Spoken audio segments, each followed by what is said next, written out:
Just take this time to work, and this is where we figure it out. Guys, just listen to me as best you can while you're still doing this. There was a guy by the name of Sojo Sasahara who wrestled in 1956 in the Olympics and won gold. He actually won gold against a silver medalist who was a guy by the name of Jeff Mewis, who was one of the guys Carl trained. He was one of the greatest single leg dive guys ever. And he literally practiced, thousands and thousands of times before he ever got to the point where he could get that leg when he needed to. I went against a guy by the name of George McCur.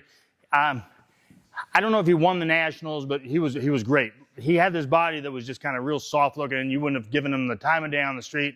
And he had this thing where he used to slide, and it was almost like a baseball slide. Now I didn't agree with it because you're literally laying down on your hip, and when you take that balance off, I get all nervous.